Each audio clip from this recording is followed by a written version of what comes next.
सभी students, parents और teachers को मेरा प्यार भरा नमस्कार।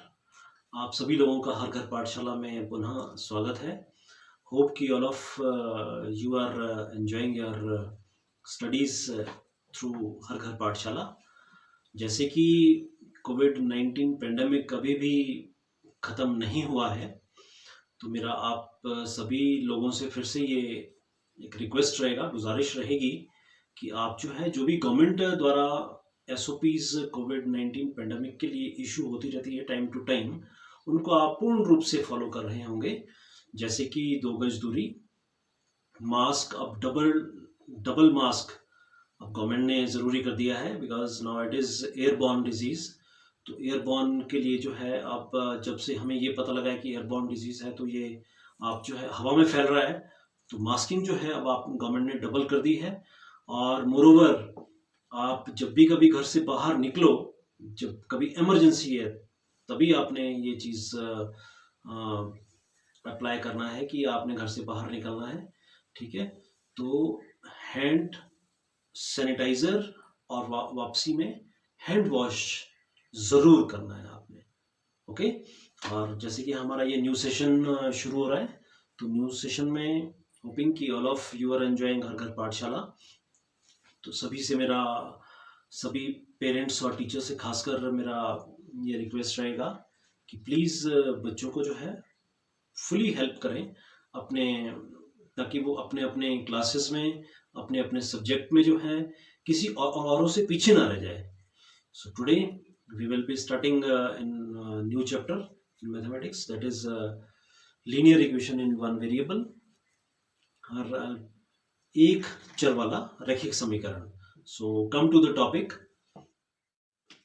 प्यारे बच्चों, आज हम शुरू करेंगे चैप्टर नंबर 2, जो कि इससे रिलेटेड है आपका एक चर वाले रैखिक समीकरण से, राइट? और इंग्लिश में linear equation in one variable. आपने ये चैप्टर आई थिंक कक्षा 6 में भी पढ़ा था, ठीक है? जिसमें आपने बड़ी छोटी छोटी चीज़ें पढ़ी थी।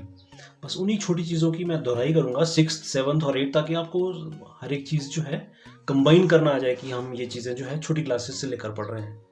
जब भी कभी समीकरण की बात आएगी, समीकरण की, तो समीकरण तक पहुंचने के लिए देखो आपको कितनी चीज़ों का ख्याल रखना पड़ता है, जो कि आप ऑलरेडी छोटी क्लासेस में पढ़ चुके हो।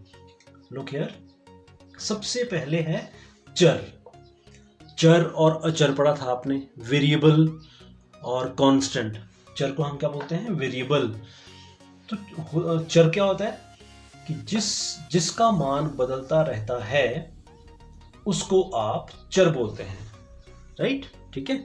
जैसे कि फॉर एग्जांपल, जैसे x, y, a, k and so on, बहुत सारी चीजें इसमें आप जो है, इस कभी x जो है, कभी आपका 1 होगा, तो कभी आपका x जो है 100 होगा, कभी आपका x जो है 1000 होगा।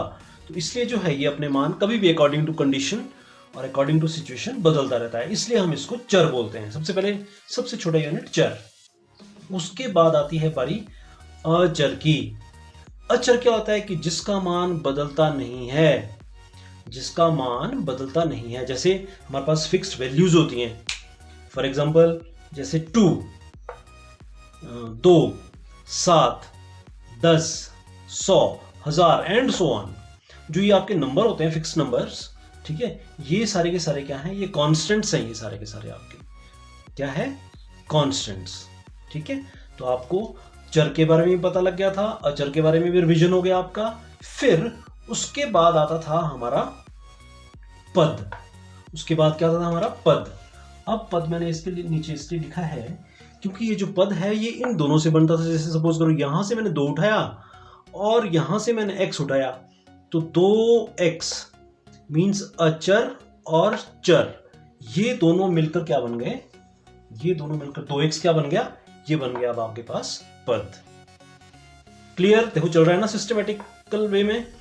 चर, फिर अचर की नॉलेज आई आपके पास, फिर इन दोनों को मिलाकर आपके पास नॉलेज आई पद की, ठीक है। और फिर जब इससे आगे देखो कैसे बढ़ेंगे। फिर हमने पढ़ा था 7th में बीजीय व्यंजक।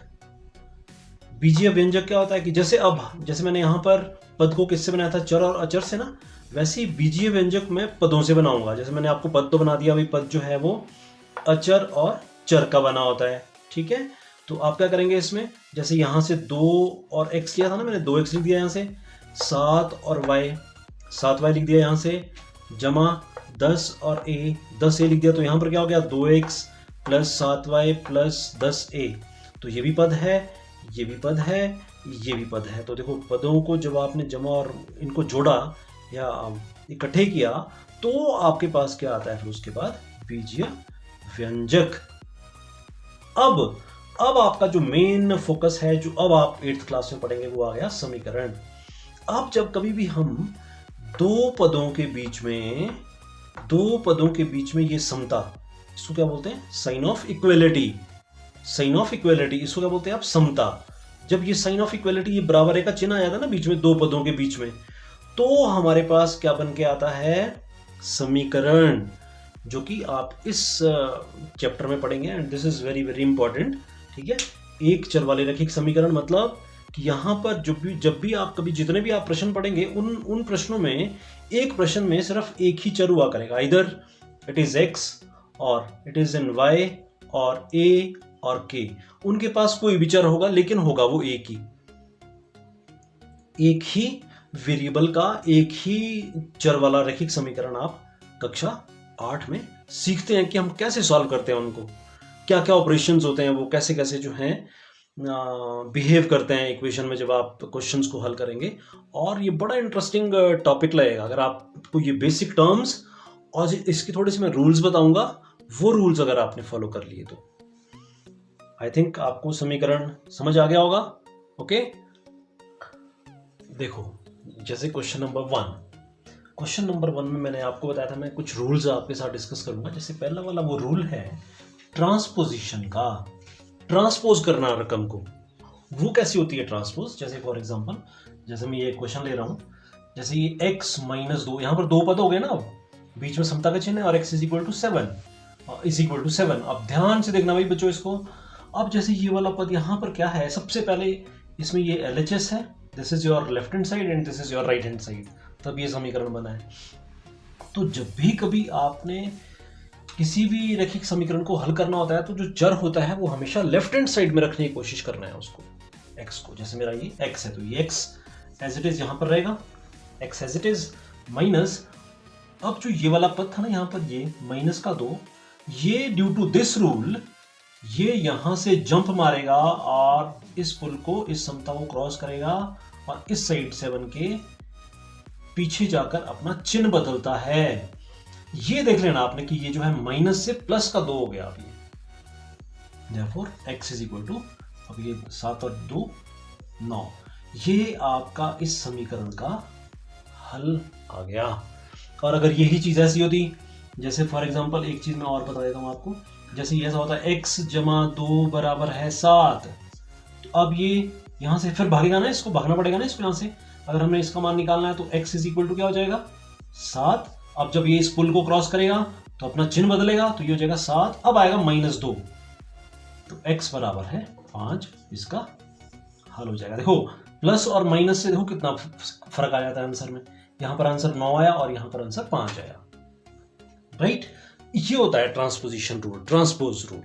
और अगला है हमारा दूसरा है क्रॉस मल्टीप्लिकेशन का। जैसे सपोज करो मैंने यहाँ पर ना ये x - 2, यहाँ पर मैंने एक ही पद लिख दिया, 2x लिख दिया, मैंने इकट्ठा कर दिया 2 और x को, तो अब ये एक ही पद हो गया ना। तो बाय क्रॉस मल्टीप्लिकेशन ये जो x है ये क्या हो जाएगा, x बराबर है इस केस में, क्योंकि 2 x के साथ गुणा हो रहा है ना, तो ये हो जाएगा आपका क्रॉस में चलेगा, ये 7/2 ऐसे दौड़ेगा ये नीचे क्रॉस में, इसलिए इसको बोलते हैं क्रॉस मल्टीप्लिकेशन रूल। तो यहां पर देखो इसका मान कितना आ गया, x बराबर है 7/2। इसी प्रकार मैं और छोटा सा ले लेता हूं, अगर ये नीचे होता तो = 7, तो यहां पर फिर से ये क्रॉस मल्टीप्लिकेशन वाला रूल, बिकॉज हमें x को अकेला छोड़ना है ना, तो ये यहां से शिफ्ट मारेगा, तो x = क्या हो जाएगा, 7 × 2, तो x बराबर है 14। देखो इसमें ये 14 आ जाएगा रूल, इसमें 14 आंसर आ गया ये आपका, ठीक है। तो देखो बस थोड़ी थोड़ी बातें हैं इसमें, माइनस था, यहाँ पर प्लस था, यहाँ पर गुना था, यहाँ पर भाग था, और मैंने सारे के सारे रूल्स आपको इन्हीं 4 प्रश्नों में करवा के दे दिए मैंने। ओके, तो आई थिंक अब आप जब वर्कशीट करेंगे तो you will enjoy all these rules और क्वेश्चन को बड़े आराम से हल करेंगे आप। Okay, thank you very much.